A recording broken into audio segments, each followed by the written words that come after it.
afternoon and welcome to PAM online webinar titled Back to the Future Development of Manchester Ship Canal.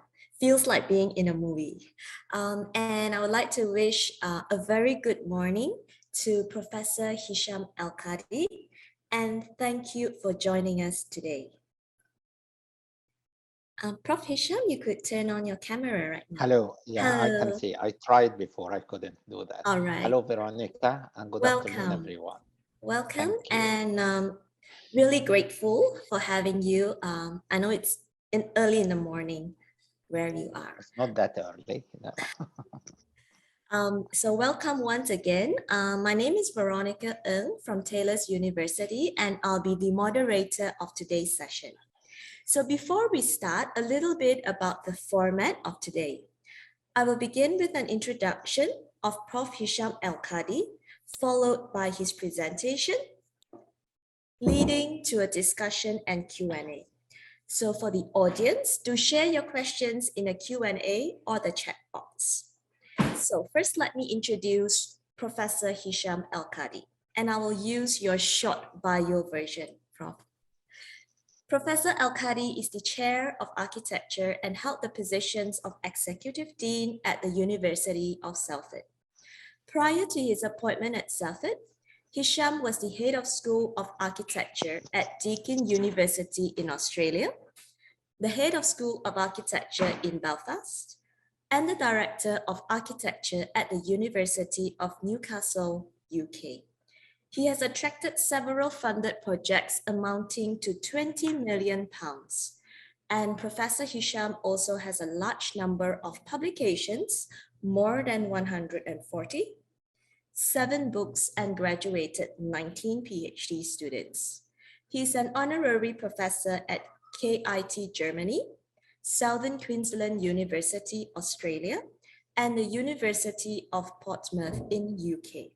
Without further ado, let us invite Professor Hisham to share his presentation titled Back to the Future, Development of Manchester Ship Canal. Over to you, Prof. Hisham, and you may share your screen. All right. Thank you very much, Veronica, and thank you everyone for coming to this webinar. I'm actually very pleased to be somehow in Malaysia again. I haven't been in Kuala Lumpur for since the pandemic, really. And I used to go to Malaysia at least once a year. So I feel so bad that I have been away for so long. So I'm very grateful for this invitation and getting back. I notice I'm looking at the participant name and I can recognize few names there. So it's great to be with friends again. So I'm going to share my screen now, if I can. Right, let us see if this will work. All right, and I believe that, so you probably can see it now, Veronica? You need to so go to the slideshow mode. I did, but so I have to stop sharing and share again. That's what it is. Probably. All right, so because it gives another window. Okay, so here it is. Right, so yes, you can see it now, right? Yes, great. Okay, so Back to the Future. All right, so I just want to say a few things before we start, because when Veronica asked me to for this invitation, I wasn't quite sure what would be of interest to you in Malaysia. And I actually, if Veronica, if you remember that, I changed my mind twice. So because in the beginning, I thought I will talk about something more related to my architecture work, like in either in glass architecture or daylighting, my new book on daylighting in architecture. And it would be quite interesting for a lot of people to talk about transparency and the role of transparency in urban design. But I thought it's better to talk about something a little bit on a larger scale than that. So today I'm going to talk about my experience and my practical work in 3 cities around the world, and I will explain that in a minute. Because we are facing Really very difficult time at the moment, politically, economically, but most importantly, ecologically. And that would affect every one of us. And our understanding of cities and how cities are working and the relationship between the people, the residents of those cities, and how we design for them, and the new technologies, all that is coming together to pose a major threat. And it's almost like transformative time for all of us. But I will refer in the beginning to a quote from Gustave Le Bon on 1895. And interestingly, I was talking yesterday, I was giving another speech to a psychologist in the Open University in Milton Keynes yesterday. And we have a very big discussion about that quote, of course. But I do believe that the masses always seek a preference to what they would prefer, even if the evidence is not there, and they prefer to deify error if error seduce them. It is very important to remember that when we build for the future, because we have a role not to dominate or impose our version of architecture and urban design on people, but also we have to be a facilitator between the future and what people want. Because we have to listen to people and engage and make sure of participation, but also it is our professional duty to think about the future, where we are going, and the ethics of environment and ecology. The second quote is Brain and Culture by Webster, when he said that we have a problem on maintaining the fit between existing internal structure and external realities. So there are so much realities out there that we find it very difficult to engage with and change our behavior towards it. But I'll explain that a little bit more in our presentation today. So I'm going to talk a little bit about smart urbanism. What do we mean by smart cities and billions of different definitions? I will talk about what are these recent big urban challenges that we are facing. I'll focus a little bit on the decline of infrastructure, and then I give you a view from my practice in three cities around the world. And I find that a lot of what I'm going to say about is not actually quite new, but it's almost reviving what we knew for a long time. I remember when I was doing my PhD in Liverpool. That's a long time ago. That's 1980s, the end of 1980s. I was very little then. Um, I came across acoustics. Acoustics was, some of you might knew about acoustics. It is still a very active group around the world, and acoustics coming from the word icos, which is also ecology, came from the word icos, and the word icos, of course, means a house. So the link between ecology and architecture is so entrenched since the Greek time. But acoustics was the science of cities developed by Doxiadis in 1960s.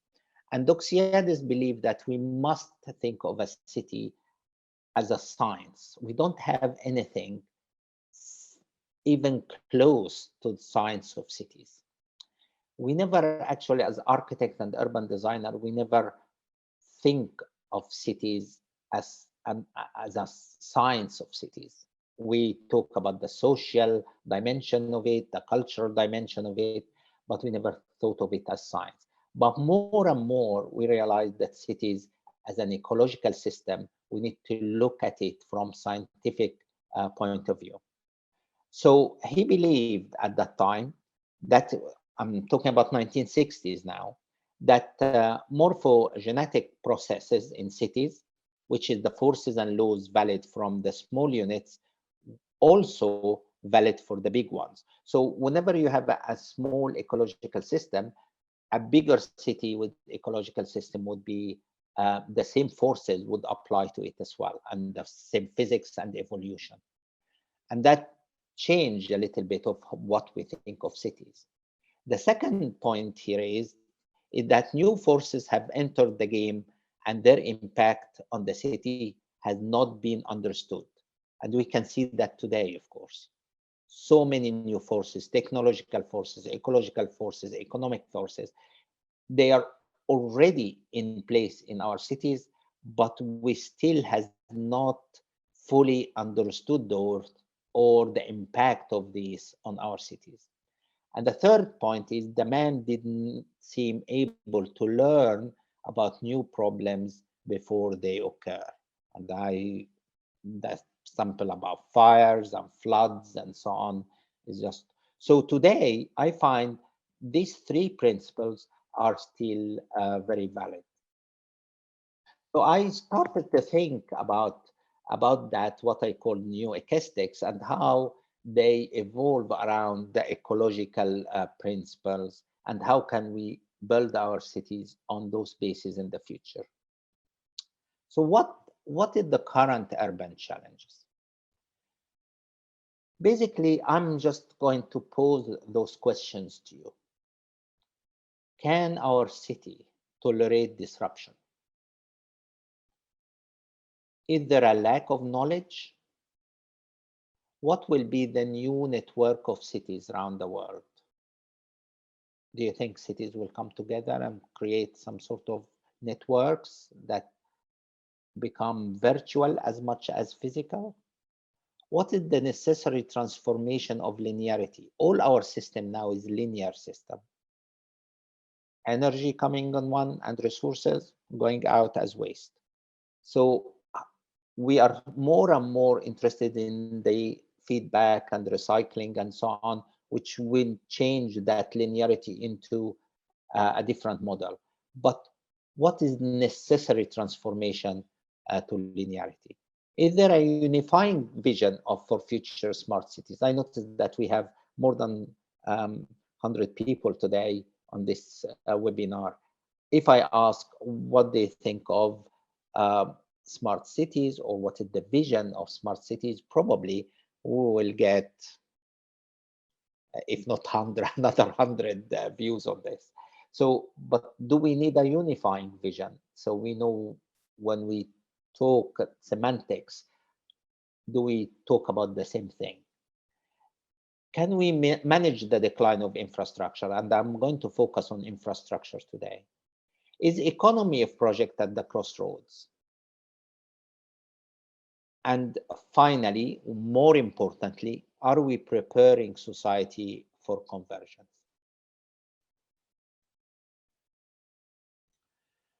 So what's recently happened? Why we are raising all these questions? And probably you know that there are four major things happening around the world now that affect um, every business really and every profession, but major for our cities. The first one, the reality of climate change. The second one, the decline of infrastructure. The third one, the emergence of ecology of cities. And the emergence of ecology of cities is what I started with about the science of cities, that we look at cities as ecological system, like a living organism that evolve and change. And when we touch somewhere, it affects the other parts and so on. So we change from different, our old ideas of having systems that might integrate or not in the city. We have transport, we have sewerage, we have electric system, we have social structure, we have green infrastructure. We look at all this system separately, and we have different departments for this infrastructure and this sort of systems. But that is all changing now. And the merge of all these systems together require a complete different structure and require us as a designer to think very differently of how to do that in the future. And finally, the economic turmoil and governance. And I can talk about governance forever, because I think I invented this word, that there is some sort of Trumpification of cities.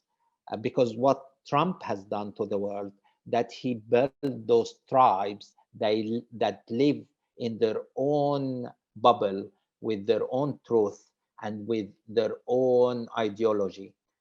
And we start to have that in cities now, that we have those tribes, that we have different cities, different Manchester for the people living in Manchester, and they don't interact with each other anymore. So we have the people interested in cycling, for example, they see Manchester in a different way, because all the social media and all their programming and all the news they get and all the information, it's about part of Manchester. And this different Manchester is not good for anybody. But this sort of Trumpification of our cities start to appear everywhere, particularly in the developed world.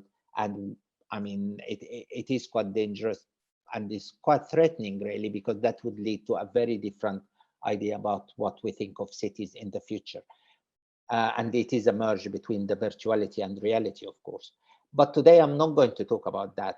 I will focus today on the decline of infrastructure, because that probably would be of more interest to you.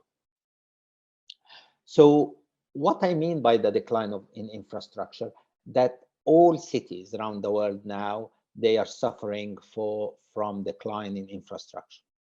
Not because their infrastructure is aging, but mainly because of the change of technology and the need for very different infrastructure.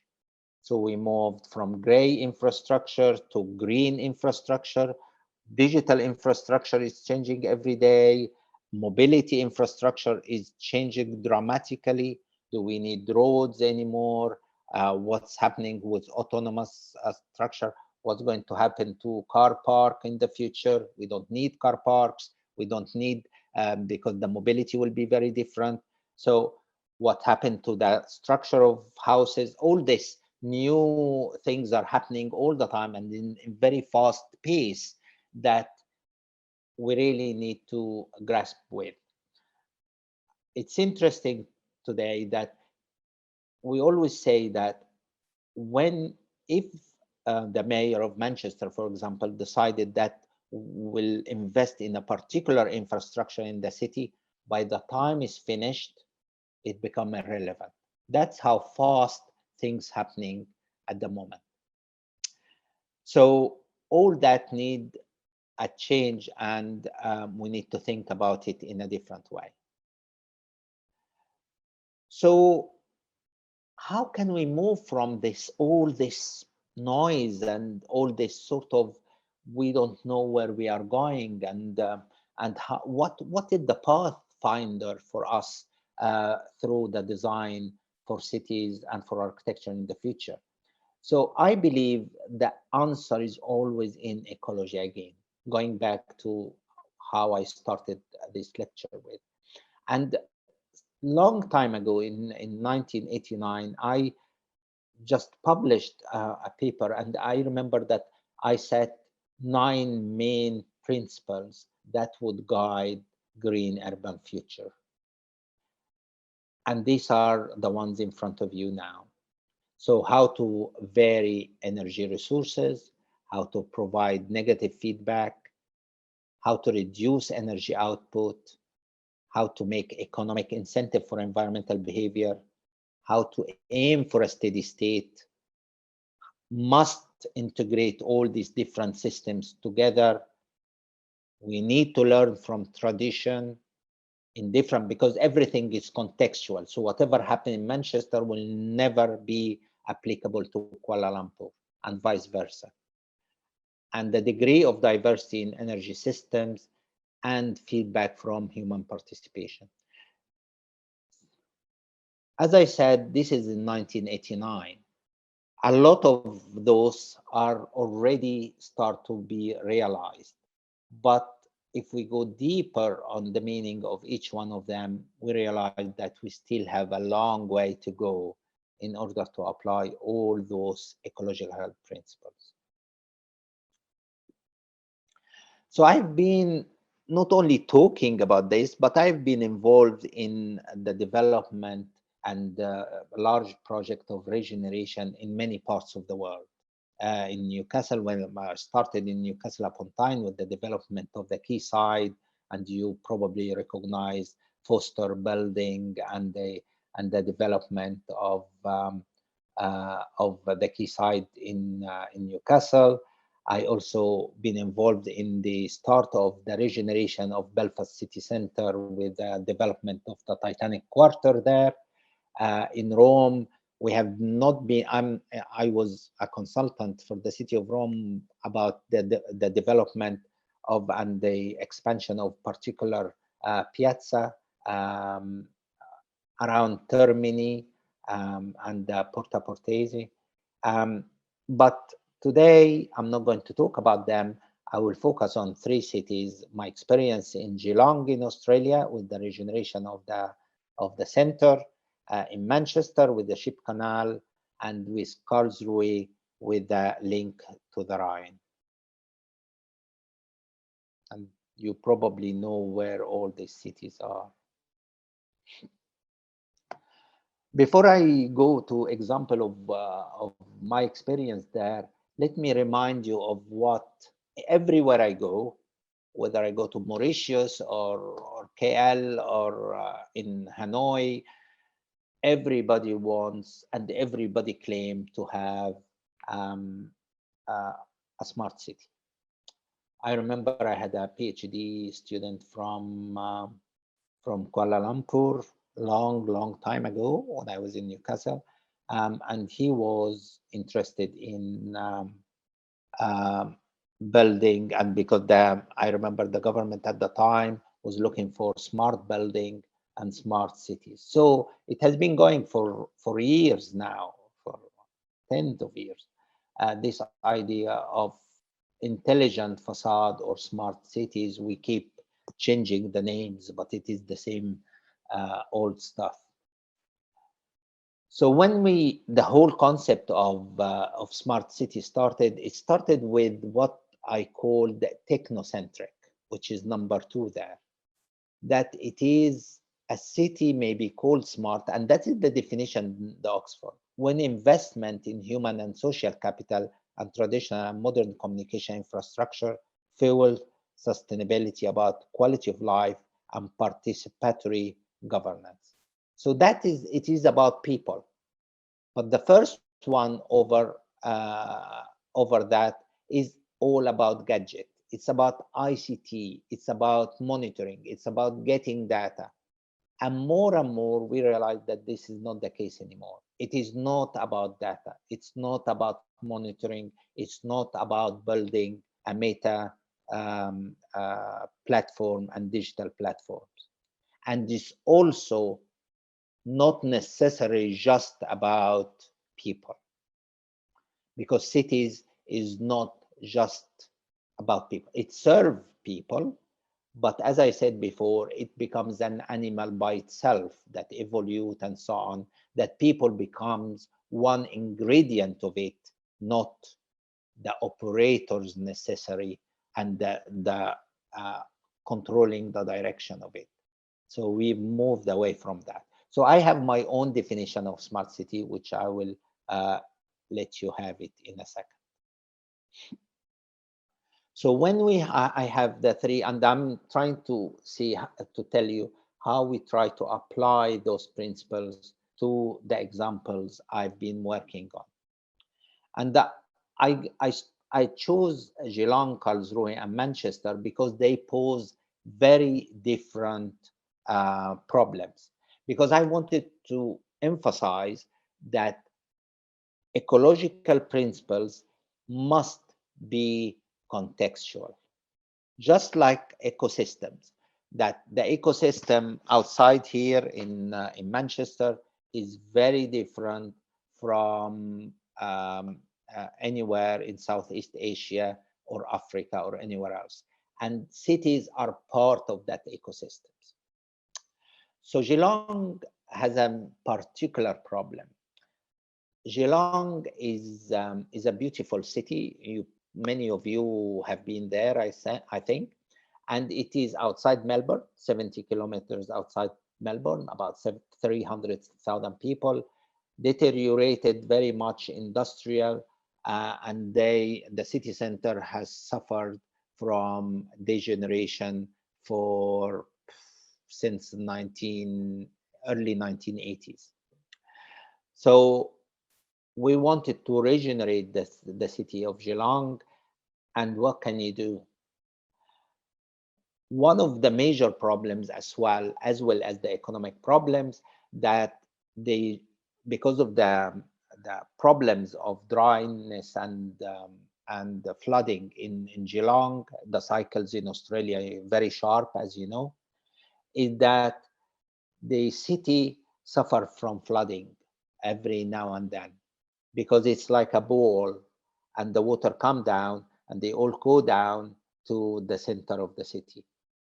It has two botanic gardens on the east and west of the city, and all this water they let into the bay, the beautiful bay of Geelong.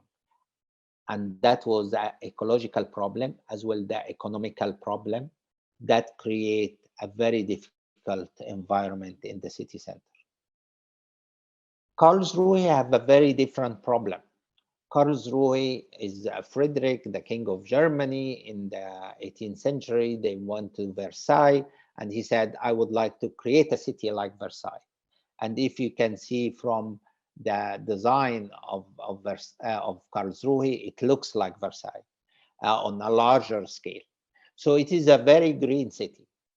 The problem is it was very far away from the greenery and the green infrastructure which occur and happens on the Rhine away from the city. So the city was here and the Rhine was far away. There is a green infrastructure, very good infrastructure around the Rhine, the river, but the city was away from the river. So the question is how this fragmentation of infrastructure is not good for the city or the inhabitants or the regeneration and the expansion of the city. So the project there was how to link the city to the Rhine. The third one, Manchester, is a great city. It has a fantastic future and fantastic past. So it is where the Industrial Revolution happened.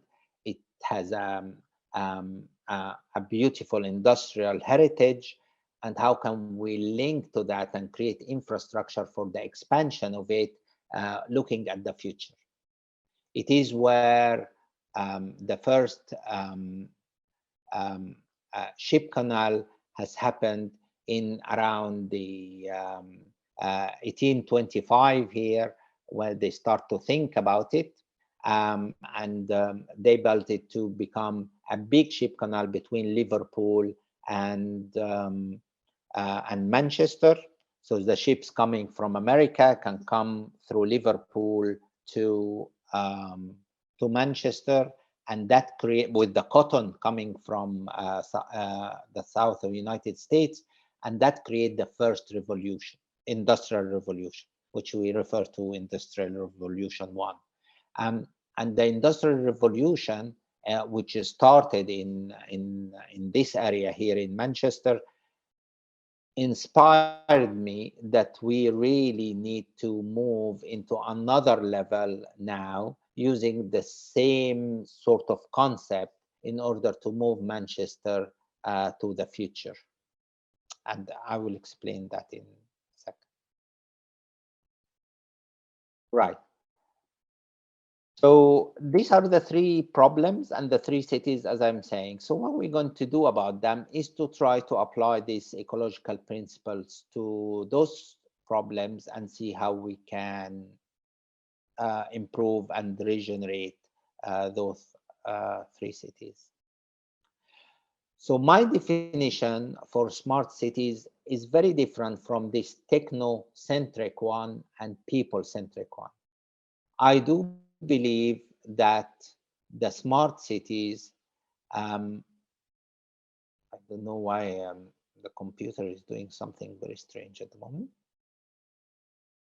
All right. Anyway, smart cities should be those who have the ability to vary their states or actions in response to varying situation and past experience. Those that have self-organizing characteristics.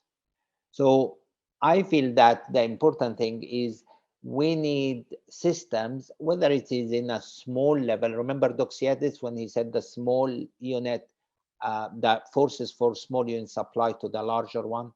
So whether we're talking about a small neighborhood or a complex or an architecture building or or a or a whole city, it is we must think about that those whatever we design can be properly designed. It has the ability to sense and learn and then adapt. This is the 4 steps for me in any thinking I'm doing about sorting these problems. And these are cities that can vary their states and varying their situation, but building on past experience and have the ability to self-organization. So what we've done. So in Geelong, we focused on um, an, an environmental solution by regenerating the heart of the city. As I said, I took the floods as an example of the major problem, that ecological problem, and try to turn it into a real opportunity for the city.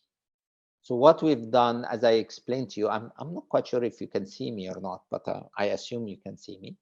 So you have the 2 botanic garden on the east and west of the city, and the rain would gather on one of them and flood the city center. And the spine between the 2 botanic gardens, where is the high street, is actually the city center. So what we try to do is to build large reservoir under one park, one botanic park, and take all the traffic out of the high street, which was enormous problem. If you know Australia, they love their cars. So taking cars out of the city center was a big deal. And create a green spine between the 2 botanic gardens, irrigated by the tanks, the large tanks that we put under one of the botanic garden. And we also create a lot of rain garden and so on around that. And then regenerate the city around around this green spine. We'll give you some example now. In Karlsruhe, it was a very different solution, because it was about how to link the city center to the Rhine and how to integrate the gray and green infrastructure together to regenerate the city. And Manchester, I believe the future is about that ship canal and how to build it again for the future.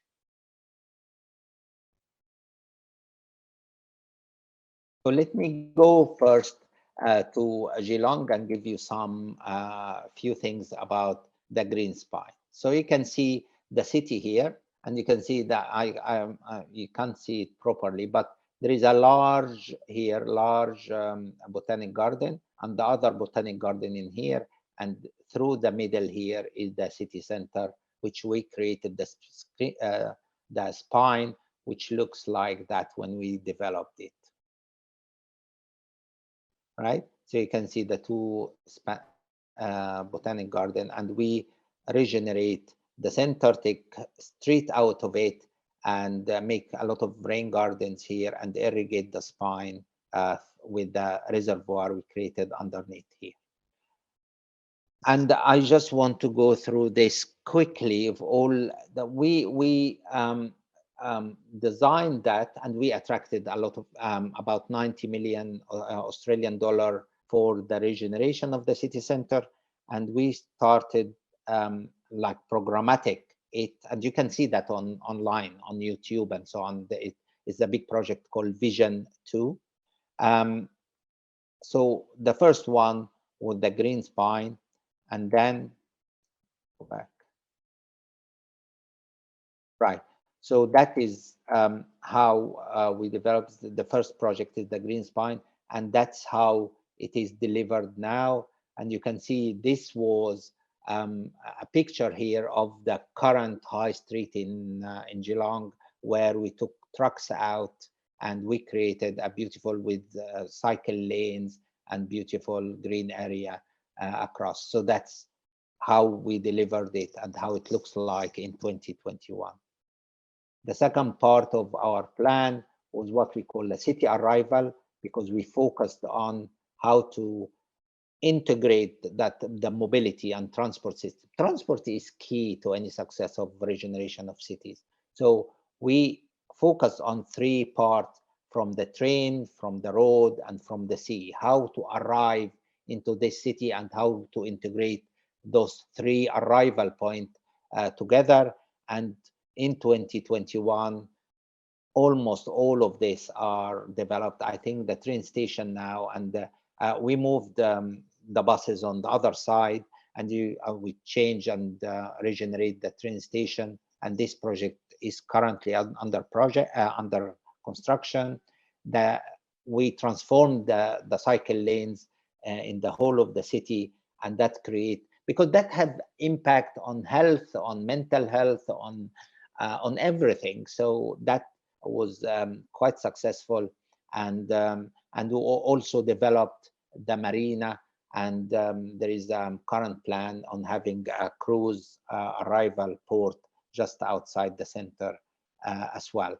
So our big project is delivered now by 2021. We started this project in 2011, I think. That was the start of our project. Smart cities, we think that it's not just about ecology, but ecology and intelligence go hand in hand. So it is very important to make sure that we have an intelligent, tech, integrated digital system in the city, and we use the capability of the university to provide free Wi-Fi and inhabit the center of the city with student accommodation and so on. And as you can see here, there have been several projects on different schools and linked to the university, and there have been a lot of transformation, as you can see here, of the city center.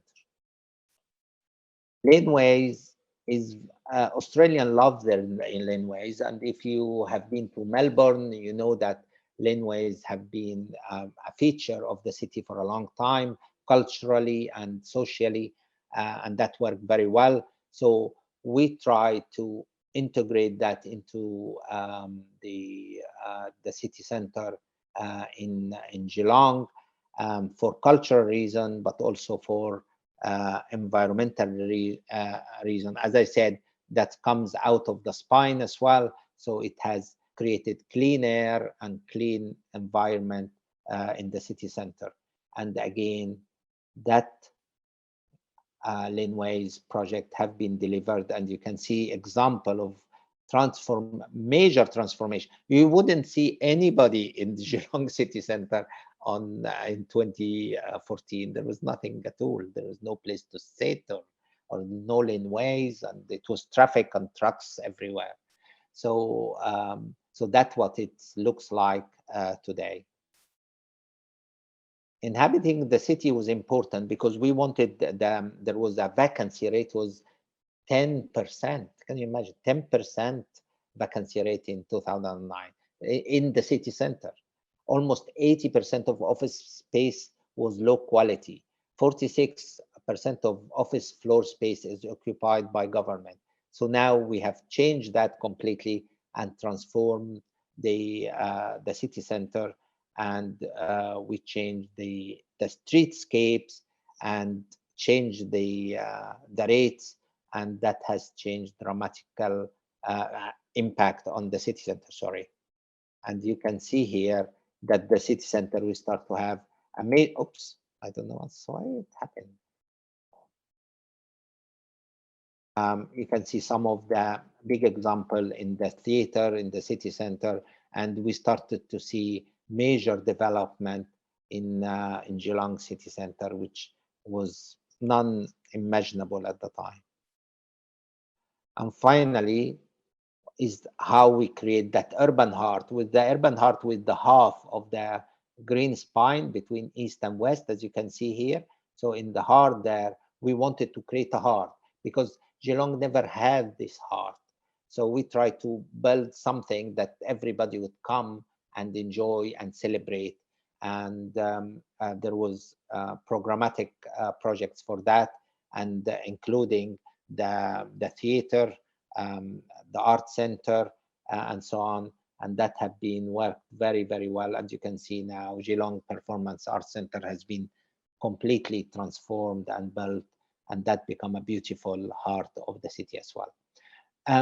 I just want to say, all in all, this is not, when we think about ecology and ecological intervention, it can lead to all this intersection of ideas and integrated systems.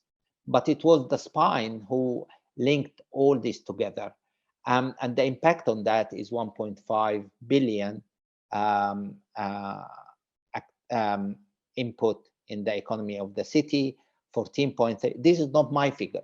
This is Geelong figures that they said that was the result of 90 million Australian dollar investment in developing the green spine and the regeneration of the city center. Right. Finally, and I'm not going to, I'm conscious of time as well.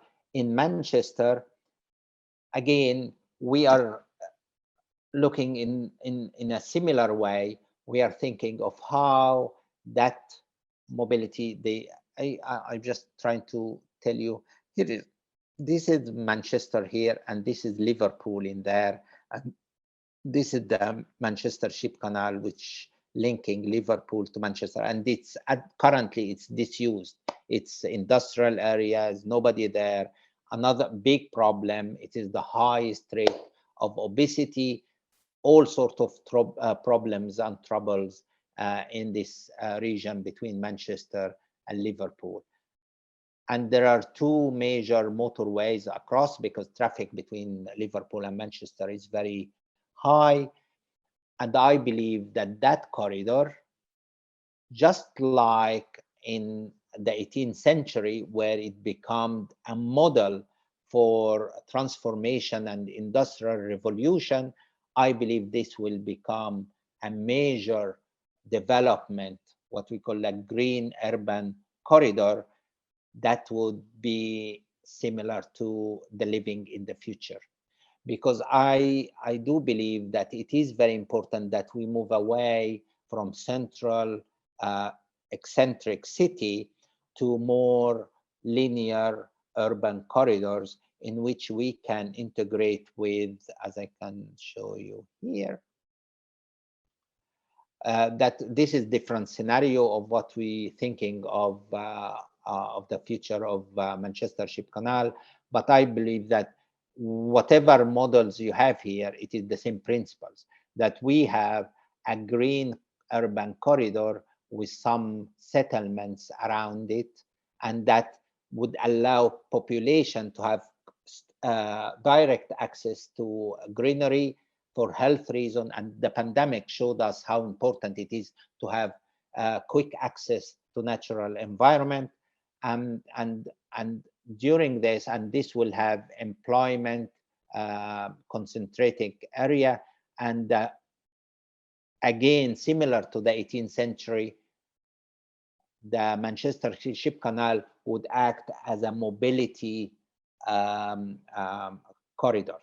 And this mobility in the past was by ship coming from America. I believe the future will be a very different mobility, that it might include, and I really pushing the idea that this will be the first um, um, drone highway between Manchester and Liverpool. So we're thinking of for so many reasons, the canal would provide an excellent opportunity to develop a drone highway between Manchester and Liverpool. I'm not going to bore you with details, but the problem with drone mobility, that is not just technical. It is about ownership of land. It's about who owns the space, the airspace, and so on. So if we have and that's what I think my vision for or our vision. I'm not working by myself, but is to have a high level of dense housing, uh, infiltrated by greenery and natural environment, and with mobility of drones and other means and autonomous vehicles across the canal here. So whatever the different model of housing we have 6 scenarios now, and we are working on them. Whatever we have this. All of them would have the same principles, that we have a greenery infiltration with housing around them, and a mobility corridor in the middle. Remember that these are the current big corridor motorways on both sides, which is completely packed with cars all the time. I think that will release the pressure on that. There are several, there is an airport here, there is an airport there, and there is Media City possibility for another landing for drones. So we are using this airport and the communication and the 5G to control the movement of people and goods. So that's why I talked about Back to the Future, because it's almost the same principle that of industrial revolution that happened in the beginning of 18th century. And you can see some of the images we think of transformation. This is the Media City where the BBC is. So this is the developed area. The rest of the canal is very industrial. And you can see here what we think of the future. Here is again trying to move Media City and the high carbon fiber infrastructure into all the way down to Eccles and across to the rest of the canal. Another image of what we think the future of the canal would look like. Again, it is this sort of industrial, poor housing, very bad urban realm, and how can we transform that for 40 kilometers into this long and thin urban corridor as example of future living. So I think the future cities, and I'm going to conclude now, is how to contextualize intervention. I give you 3 examples. Every one of them is very different. I didn't mention Karlsruhe here, so I might go back to that. But everyone has a different problem and require very different intervention and very different solution. But we always go back to ecological principles in order to achieve those solutions. We try to build system integrated that it will become self-correcting. All our development, whether the tanks, whether dealing with floods, with water, or the Manchester Ship Canal, which is greenery and so on, its non-linearity is the major principle for us. We understand that all these plans will be discontinued, so we need to understand that we will expect and accept different natural phenomena in the future because of climate change, and we have to, what I call, living with water in the future. How can we, all our design, our system would accept water and live with water before discharging it. All have urban ecology evolution, and how we make our system and infrastructure more resilient by integrating all of them together. But that's also need societal change, change in how our man-made system and our governance is structured. We need really change this idea of department and so on, but this is a bigger governance understanding. So we need to make sure that we increase the capacity of our city to deal with stress and adversity, the ability to bounce back to normal. And the word normal here is very important, because normal, it doesn't mean it bounced back to where it was. Nature doesn't work like that. Nature, when you put stress on something, on tree, for example, it evolves into something else. It bends with the forces. It becomes something different. It changes its function. And we need to build system, and including architecture building, in order to be able to do that, in order to, with the wind come and we can harness that. When we have floods on the water, our system and our design will accept the water and expect the water and live with water for a while before it resides, and so on. And we have to maintain well-being, how to can, because the problem of flooding, for example, is not the water. It is that we will not be able to connect. So we can develop system, we can design system that connect regardless of the level of water we have underneath, and being adaptable for change for the future. So I stop here. I'm sorry, I think I talked 5 more minutes than I should, but I hope we can have a good discussion. So thank you very much.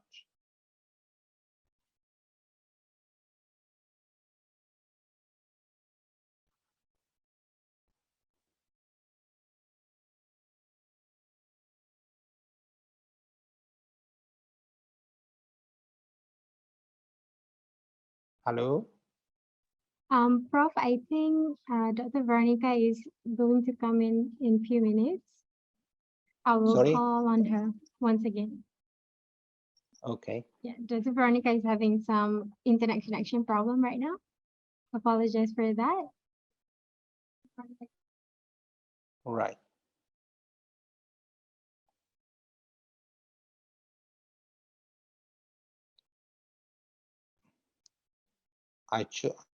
So what, I'm not quite sure, what do you want me to do, Veronica?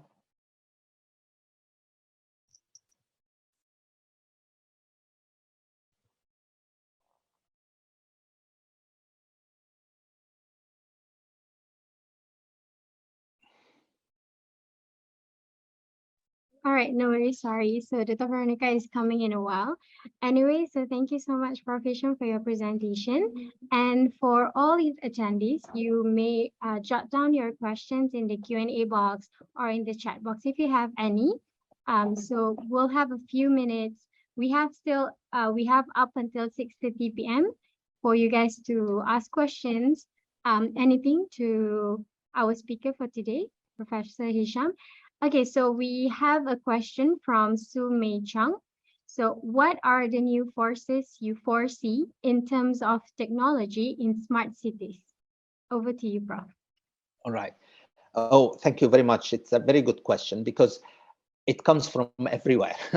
So we have the disruptive technology now is changing dramatically the way we build and the way we construct. We work here, for example, I give you one example.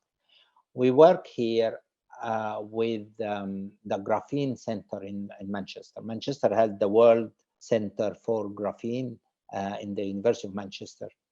Graphene is different from carbon fibers.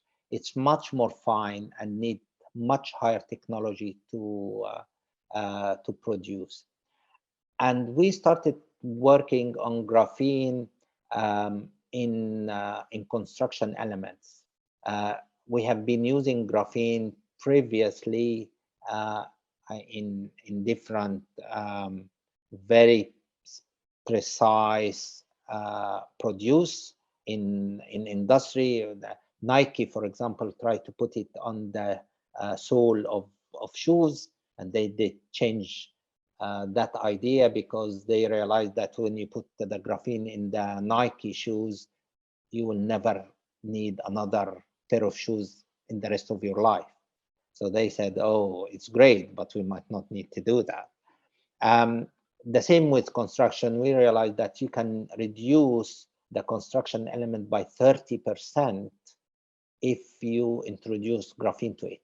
So we start working with Highway England. We're now putting it in a small section in highways and see for the surface. But we started now using, we have a project to use it on slabs, for example. You can imagine the impact of something like the reduction of 30% of volume of the construction elements in because that's reduced cement, because we put it in cement. We use 30% less cement, 30% less transport. The whole structure and design of the future and the whole city would look very different if we use graphene on a large scale. Why I'm talking about graphene? Because I'm giving you such one example of how these new coming materials and all the disruptive technology have changed the world. And it's going to change it very fast. Drones is another one. And you can see how drones are really changing the mobility and our understanding of mobility in cities. You have the autonomous vehicle. It's not science fiction anymore. It's everywhere. So the impact of that, and there is a lot of project and everybody engaged with that at the moment, of what the city would look like with autonomous vehicle. Because we don't need all these cars, because you will be moving a smaller number of cars across the city, and you don't need garage, you don't need parking lots, and you don't need the petrol station, because there will be no petrol station, and so on. So everything now is changing, the electrification of cities. And so there is think about material, there are things about energy, there are things about other technology of mobility, and everything is changing the cities very, very fast. What our role as architects in this? Where are we standing in this? Are we sitting and waiting for this to happen and then we try to think? We really need to engage with that so quickly. And we have a problem in our education system, I think, that we need really to engage with material. Our schools of architecture are still talking about bricks and construction and so on. We really need to move on very fast. And of course, I mean, I talked about technology, but also I can talk about ecology and the change of climate change and how the climate change is really changing everything. But that's an easier concept for us in architecture to talk about, because we have been talking about passive solutions for a long time. But I don't think passive solution is an answer. I mean, it is the integration of technology and natural system that would shape the future of cities and architecture. All right, thank you, Prof. Hisham. So sorry, I had a small power outage just now. Wrong place at the wrong time. I'm back now, but I'm using my phone. So please bear with me. We can now move on to the next question that we have, asking on your opinion on bringing green or greenery onto rooftop or facades. What would be your take and opinion on that? All right. That's another project I didn't talk about. This project, I have a large project called Ignition, and I can put on the chat some of the links you can see, because it is on, also you can see films and so on. This is the current project. It's a large project in which we build, it's a EU funded project and about £7 million. And we build, because I believe that separate green infrastructure on walls, on roofs, and in sod trees, for example, is not good enough. What we need is integrated system that make it better for investors to invest in green infrastructure. There are loads of problems with green roofs at the moment and green walls. We have big problems with green infrastructure in London, for example, because because of the climate change, the green walls and green roofs start to dry up because they are not done properly. It's just everybody wants a green roof or green walls, they put it up and they don't think about how it's going to work in the future. So they dried up. And once they dried up, what happened? It became fire risk. And because it's fire risk, and everybody in England after Grenfell, of course, are very worried about fires. Once it's a fire risk, insurance company doesn't want to insure your building. And if that happens, the value of your building is gone. So we took all this problem and say, how can we build integrated green infrastructure with roof and walls and sod trees and also rain garden, and integrate them within the gray infrastructure of the campus, and we monitor everything there. And we have a fantastic results of this. And you can go on our dashboard and get the data about hydrology and everything, but it is in an English environment, of course. But you can get the data about all that and their impact on the thermal insulation of the roofs. So we have different, because we don't know really, wherever you go on the internet or anywhere, nobody really knows. There is a lot of people talking about green roofs and green walls, but they really don't know how to do that properly. And for example, what is the different profile of plantation on the roof would work and where it's not working. We were able to put some trees on our roof. I wish I can show you that, but we don't have enough time, I don't think.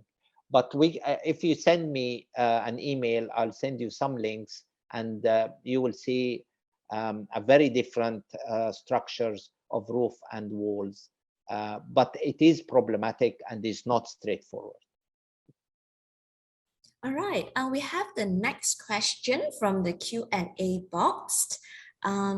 We have been in the pandemic since 2020, and it had impacted the way we socialize as well as the way we work. How have this impacted on urban design? Right. Hugely. We are talking about post-pandemic world in a very different way.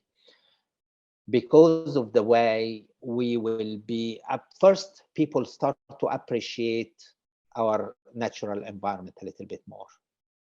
Because when you engage with the natural environment, you become much happier, and people have the time to do that and the space to do that. So there is a very different appreciation of the value of, because when you are locked in, you know how good it is to be out. So how good to be out, not in the street, but how to be out in the forest or in the green space. So people appreciate that, and that changed our mentality a little bit of what is the value of our lives and how can we live differently in the future.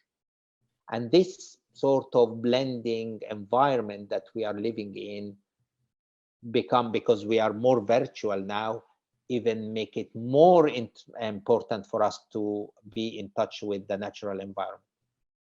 Because of that, my proposal here for the Ship Canal, for example, stemmed out of that we really need the city to become very different, because we do need mental health, and the healthy living should be infiltrated within the city very quickly. And it's very difficult to do that in a centric city. So we need to go back. If you remember, many of you will remember the railroad development in the 1960s, where things will develop cities around the railway. We almost going back to that. So we are thinking about the very thin and long corridors rather than cities.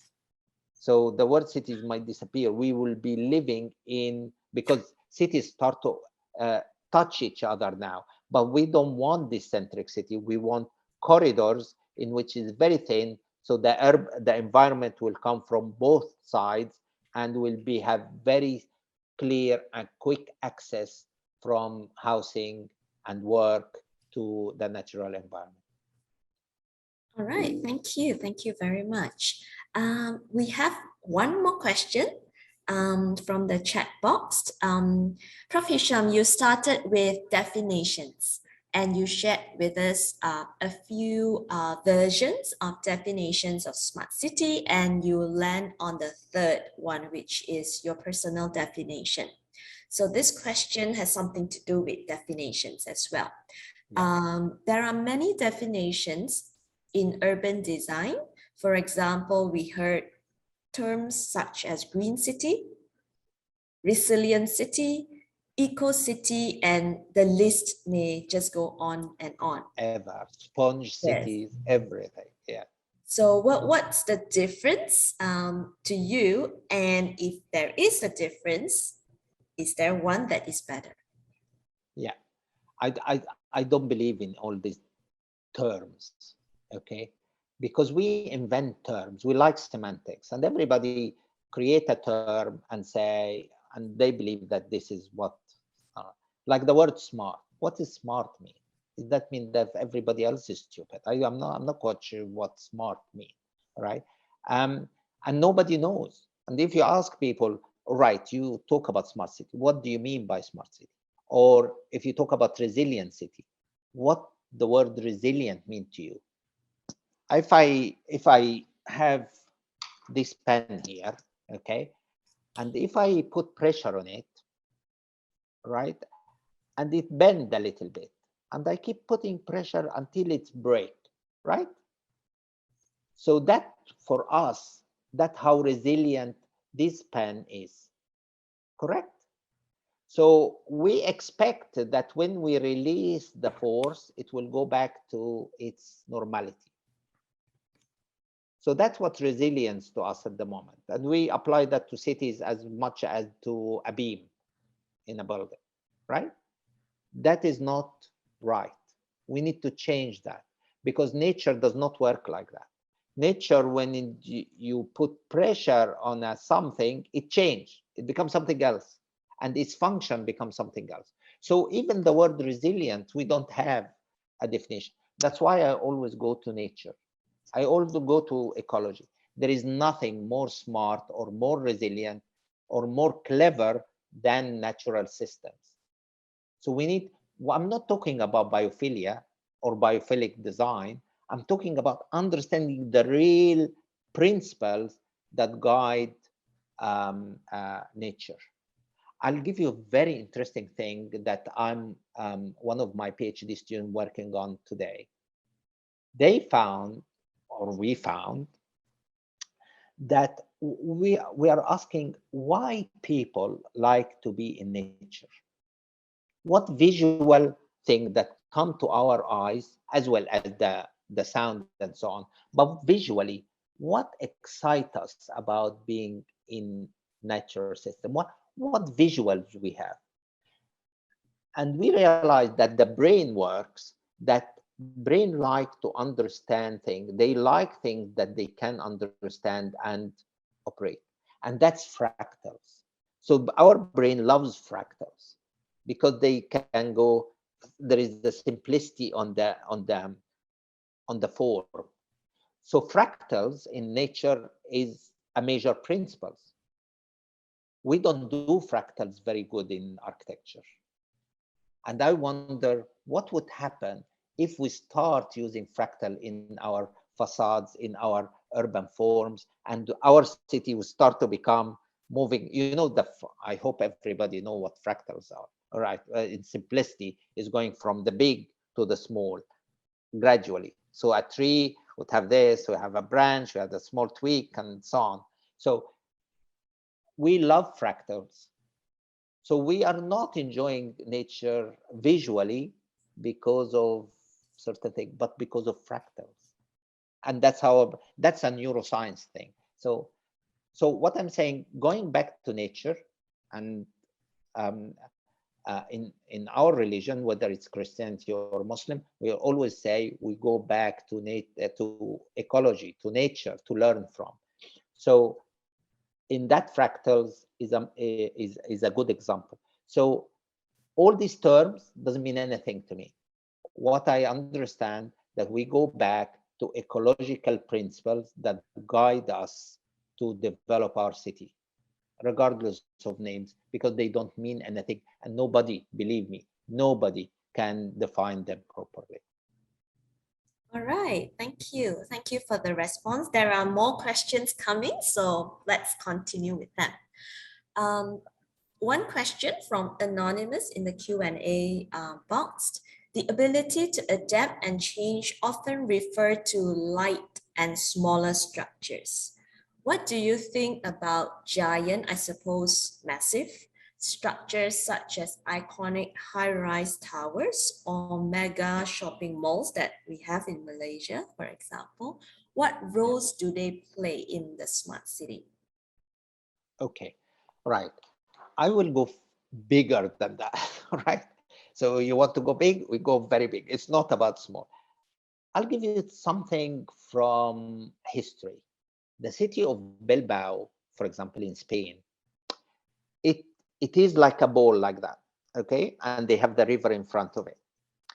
If you go to Bilbao, many of you have visited Bilbao, maybe. If you go to Bilbao, because the city is like that, and all the streets come central from the river, when you go to the shops, every shops have few steps. And as you go up, the steps become less. Why that? Because Bilbao lived with floods. Historically, they accepted that the city will be flooded every year, but they can move around and connect because they have those steps, so it doesn't go into the shops and onto the building. So they designed the city in a way to accept water to be flooded.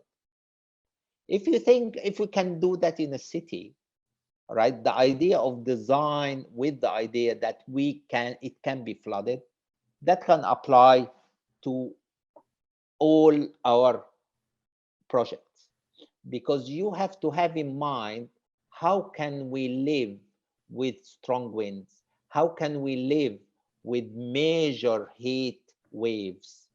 How can this big project can cope with that? How our facade, right?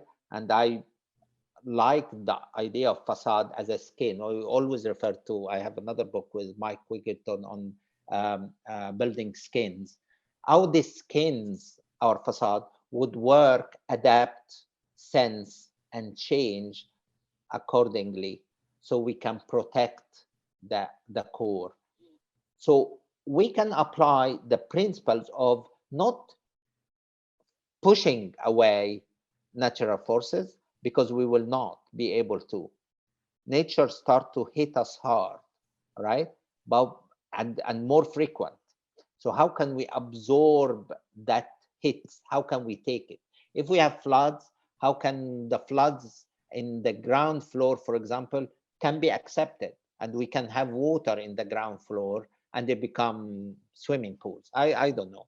I mean, I'm not going to put solutions in everybody's head now, but if you think on the principles of living with natural disasters, living with the climate change, living with heat, living with, we need to adapt to that, as well as the design of the city as a whole.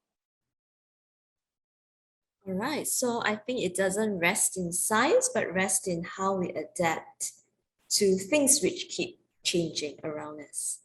All right, thank you. We have 15 minutes left and there are a few more questions. So let's go through it. What are your thoughts on the rebuilding of a war-torn country? So we are shifting the context a little bit, like Ukraine in the future.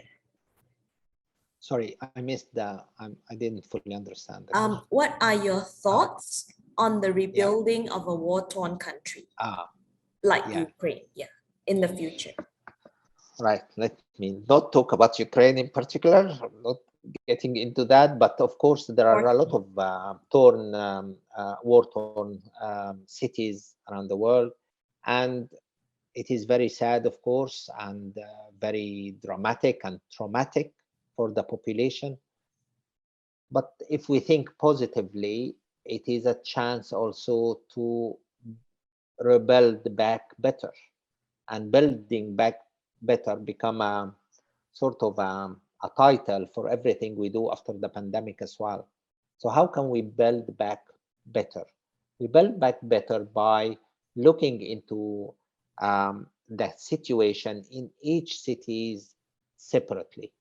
I mean, even within Ukraine, every city has a different ingredients and different link to its ecosystem. So let's start from its ecological setting and see what it can be. What would be the distinctiveness of this particular location and this particular ecological setting in order to build something which sits and integrate with the wider ecological system, right? So similar to what we did in Karlsruhe, for example, bring it back to the Rhine was a must, right? And we were able to do that. I didn't talk about Karlsruhe enough today, but and that's another, maybe another lecture sometime. But what we have is that we have to understand the setting of it and its regional thing. In Karlsruhe, for example, we had to look into the whole of the Rhine to understand the role of different cities on the Rhine, how they develop themselves, and what is Karlsruhe situation in green infrastructure in comparison to Strasbourg, for example, which is about 60 kilometers south, a little bit more, maybe 100 kilometers south of Karlsruhe, right? Because the Rhine work as a system as well. So we need to be complementary, distinctive, and understand the ecological setting of this particular cities. We need to look into, just like the Roman. I mean, it was Vitruvius who's talking about how the city can create, the sun can create the design of cities. Simply, we have to go back almost to that in a more depth and ecological and understanding. All right. We can take two more questions. So I'll continue to read those questions. Saudi Arabia is developing linear city called the Line Neom. What do you think of it? Right. I think the concept, and I know NEOM, or I know of NEOM, and it is going on that direction. I'm not quite sure about the detailing, but what they mean by linearity and how linear is linear, because you can have a thin line or you can have a very thick line. So, and how my concept about Manchester Ship Canal, for example, is not about the line itself, but about the integration of nature into the line. So important for me in Saudi Arabia is how, and nature doesn't have to be green. I mean, if it's in Saudi Arabia and it is desert environment, it could be exciting as well. So we have to understand that there is different landscape, but access to natural environment is important, even if it is a desert, right? So how can we integrate the natural environment in this linearity?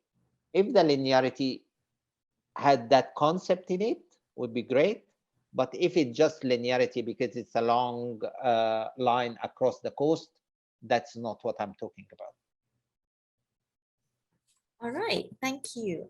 We have the final question. You mentioned about 9 principles and 4 steps in your presentation. This is a pretty Asian question. Can the smart cities principles be applied in Asian cities? I suppose the observation comes from the examples, which are mostly non-Asian cities. Yeah. Yes. The example came from London because that's where I worked. So I did work at that age. Well, funny enough, I was invited to work in Hanoi just before the pandemic, and that pandemic disrupted that. But because Hanoi has very big plans and the mayor very interested in creating another smart cities, whatever that means. But the principle for me is whether I work in Geelong in Australia or in Europe, it is about the context. So you have certain ingredients. There is no way anybody would go to some of your cities and decide that this is the best solution. It doesn't work like that. It's probably you in Kuala Lumpur have the best ideas and the best feeling about your environment. What is the level of humidity there, when it is too hot and when it's too warm, and when it's hot, and how do you feel at night and how you feel in the early morning. Without feeling your natural environment, you can't have solutions.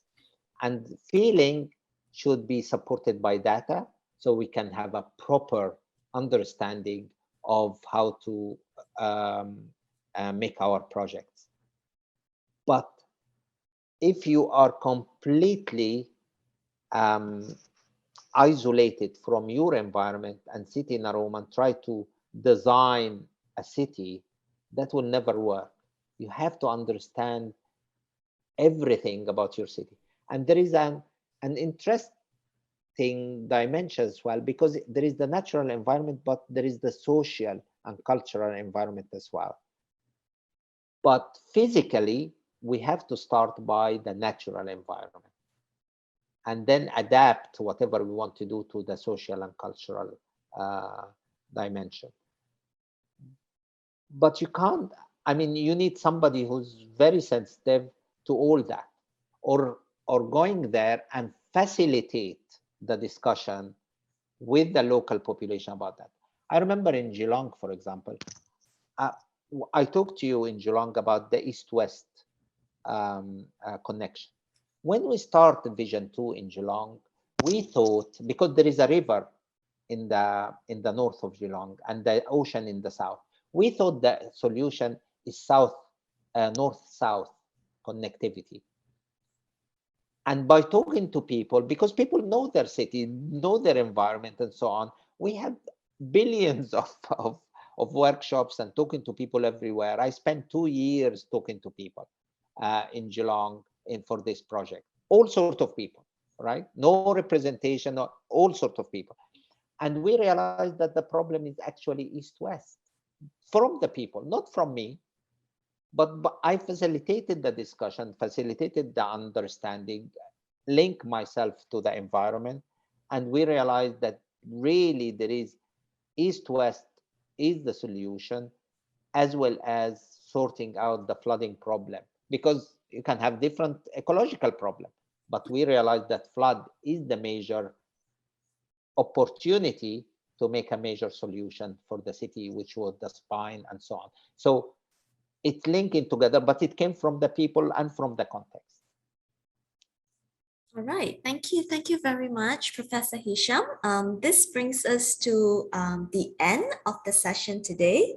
And on behalf of PAM Pertubuhan Architect Malaysia, I would like to really thank you for your generous sharing as well as your time and answering all our questions. So once again, thank you very much and hope you will have a pleasant morning ahead. Yeah, so with that, we will end the PAM online webinar today. And for those of you who need the CPD point, you can click on the link in the chat box. And you can please remember to submit the sign in and sign out. So have a good day, everyone. Yeah. Thank you. Yes. Can I thank you all for very much for your attendance?